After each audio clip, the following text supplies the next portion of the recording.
अस्सलाम वालेकुम मेरे समझदार पाकिस्तानी मैं और रेहान तारिक और आप मेरा यूट्यूब चैनल और फेसबुक पेज देख रहे हैं। करोड़ हा दरूद आका दो जहां नबी मेहरबान मोहम्मद मुस्तफ़ा सल्लल्लाहु अलैहि वसल्लम पर। इस दुआ और इस उम्मीद के साथ इस व्लॉग का आगाज करते हैं कि अल्लाह रब्बुल इज्जत इस मुल्क के फैसला साजों के दिलों में समझदार पाकिस्तानियों के लिए नरमी पैदा कर दे। पाक चीन दोस्ती शदीद खतरे में है। दासू हाइड्रो प्रोजेक्ट पर काम करने वाले 5 चीनी इंजीनियर्स दहशतगर्द हमले में मारे गए हैं।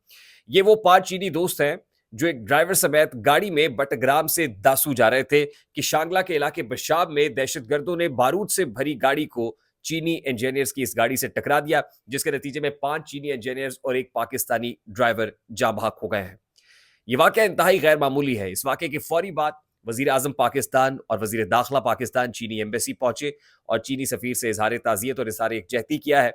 ये मामला एक ऐसे वक्त पर हुआ है जब ऑलरेडी चाइना पाकिस्तान से नाखुश है। चाइना पाकिस्तान से नाराजगी का इजहार इस मामले पर कर रहा है कि सी पैक, जिसपे चाइना के $60 अरब एट स्टेक है, उस सी पैक के प्रोजेक्ट को ब्रेक लगी हुई है। मैं जरा हिस्टोरिकल पर्सपेक्टिव में भी मामला आपके सामने रखूंगा। चीन के गुस्से से मुतालिक भी जो मामला सामने आ रहे हैं वो भी आपके सामने रखूंगा, लेकिन आपको बता दूं कि पाकिस्तान इस वक्त दो धारी तलवार पे है। यानी एक तरफ तो सिक्योरिटी खतरात लाक हैं और दूसरी तरफ इकोनॉमिक इंस्टेबिलिटी है। एक तरफ पाकिस्तान माशी तौर पर संभल नहीं पा रहा और दूसरी जानब दहशत गर्दी के पै दर पै वार हो रहे हैं। आज से ठीक 5 रोज पहले गवादर पोर्ट पर हमला हुआ। ऑल्दो ये हमला पाकिस्तान सिक्योरिटी फोर्सेस ने नाकाम बना दिया। रात व्लॉग के अंदर मैंने आपके साथ शेयर किया था कि कैसे नेवल एयर बेस को अटैक किया गया। 4 दहशतगर्दों ने अतराफ से घेरा और उसके बाद एक सिक्योरिटी क्लियरेंस ऑपरेशन करना पड़ा। उसके बाद डीआई खान के अंदर आज दहशतगर्दी का वाकया हुआ। यानी पैदर पै दहशतगर्दी के वाकयात का सामना पाकिस्तान को है। पाकिस्तान के ईस्टर्न और वेस्टर्न बॉर्डर के ऊपर जंग लगी हुई है।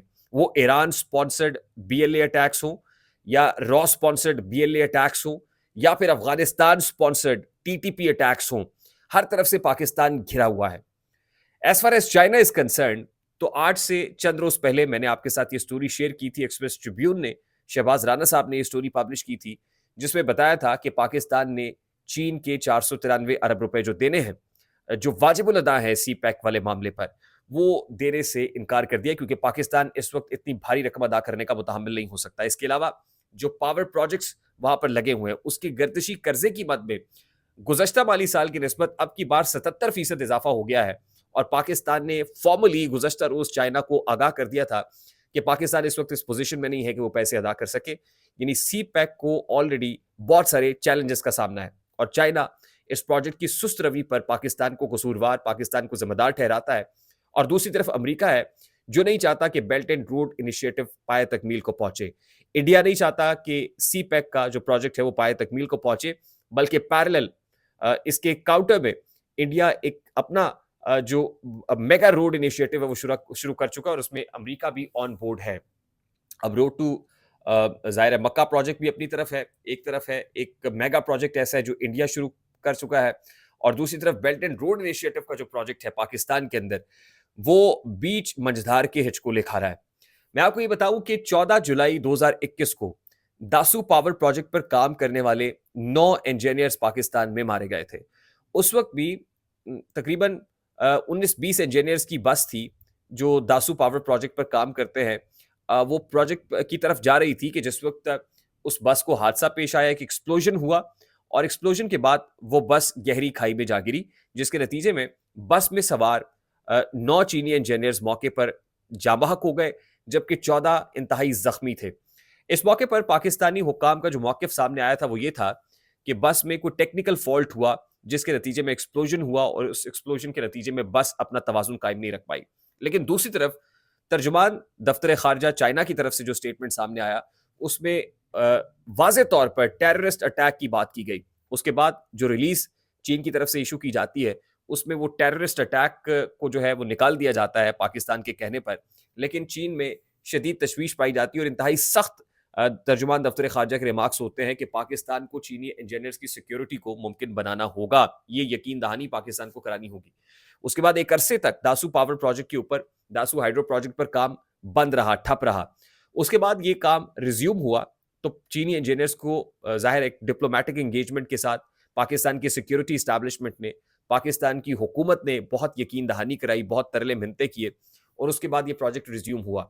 लेकिन आज एक बार फिर जब दासू पावर प्रोजेक्ट पर काम करने वाले चीनी इंजीनियर्स के साथ ये हमला पेश आया है, ये वाकया पेश आया है, तो एक बार फिर ये खदशा सर उठा रहा है कि चीन पाकिस्तान से जो ऑलरेडी नाराज़ है, वो अब खुलकर अपनी नाराज़गी का इज़हार करेगा।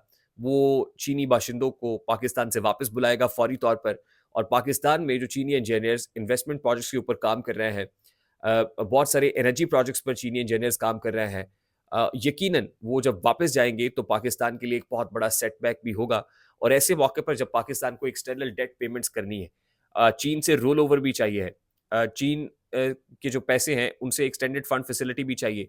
आईएमएफ को यकीन दहानी भी करानी है कि पाकिस्तान के दोस्त ममालिक जिसमें चाइना है, या जिसमें मिडल ईस्ट है, सऊदी अरेबिया है, यूएई है, वो पाकिस्तान को इंटरनेशनल क्रेडिट फंड फैसिलिटी से कुछ क्रेडिट कर देंगे। लेकिन ऐसे मौके पर चीन जैसा बड़ा स्टेक होल्डर अगर नाराज़ होकर जाएगा, और मैं आपको बता दूं कि चीन ने ऑलरेडी पाकिस्तान से कह दिया था कि पाकिस्तान ने अगर ये सोच लिया है कि उसकी अलाइनमेंट अमेरिका की तरफ है, तो फिर अमेरिका की तरफ ही देखे, फिर हमारी तरफ देखने की ज़रूरत नहीं है। और मैंने गुज़श्ता रोज़ आपके साथ शेयर किया था कि पाकिस्तान लगता यूँ है कि अब कोल्ड वॉर वाली सिचुएशन के अंदर आ गया है, कि जिस वक़्त कोल्ड वॉर में पाकिस्तान ने अपनी अलाइनमेंट शो की थी और पाकिस्तान ने अपनी हमायत का वोट अमरीकी पलड़े में डाला था, तो अब भी पाकिस्तान मुकम्मल तौर पर अमरीका पर इन्हिसार किए हुआ है, और अमरीका जो चाहेगा पाकिस्तान से करवाएगा। पाकिस्तान की सिक्योरिटी एट स्टेक है, पाकिस्तान की इकोनॉमी एट स्टेक है। 2 चीज़ें जो बड़ी तेज़ी से होती हुई नज़र आ रही हैं अगर पाकिस्तान अमरीकी ब्लॉक का हिस्सा रहता है। तो एक तो यकीनन हमारे न्यूक्लियर एसेट्स एट स्टेक है, यानी हमारी security strategic point of view से हम एट स्टेक है, और दूसरा, पाकिस्तान इसराइल को तस्लीम कर सकता है, जो पाकिस्तान का एक उसूली मौक़िफ़ रहा है, एक अरसे से, दहाइयों से पाकिस्तान का उसूली मौक़िफ़ रहा है। बानी पाकिस्तान कायद-ए-आज़म मोहम्मद अली जिन्नाह ये समझते थे कि इसराइल की जुदागाना रियासत होनी चाहिए, फ़लस्तीन की, फ़लस्तीनियों को उनका हक़ मिलना चाहिए। लेकिन अब ना सिर्फ़ वज़ीर-ए-आज़म जो केयर टेकर अनवारुल हक काकड़ साहब थे, उनके स्टेटमेंट्स, बल्कि हमारी इस सिक्योरिटी एस्टेब्लिशमेंट के स्टेटमेंट से भी यूँ लगता है कि इसराइल के ऊपर हमारे मौक़िफ़ के अंदर कुछ नरमी आई है, और इसकी बुनियादी वजह हमारा अमेरिकन ब्लॉक के अंदर होना है, और अमेरिकन ब्लॉक के अंदर ही सऊदी अरेबिया भी टू सम एक्सटेंट मौजूद है, और जो बाइडेन कैटेगोरिकली कह चुके हैं कि 6 खलीजी ममालिक ऐसे हैं जिन्होंने अमेरिका के साथ ये हामी भरी है कि वो इसराइल को तस्लीम करने जा रहे होंगे।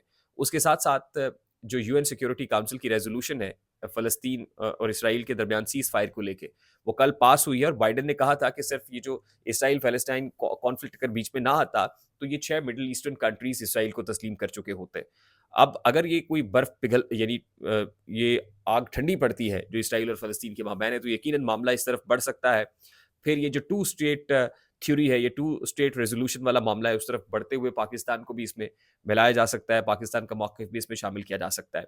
लेकिन पाकिस्तान इस वक़्त इंतहाई वीक ग्राउंड्स के ऊपर, इंतहाई फ्रेजाइल एनवायरनमेंट के अंदर खड़ा हुआ है, और पाकिस्तान को बड़ी तेज़ी से अपने डिसीजंस करने होंगे, और फिर चाइना को, रूठे हुए चाइना को मनाना कैसे है, ये पाकिस्तान के लिए और पाकिस्तानी एस्टेब्लिशमेंट के लिए जुए शीर लाने के मुतरादिफ होगा।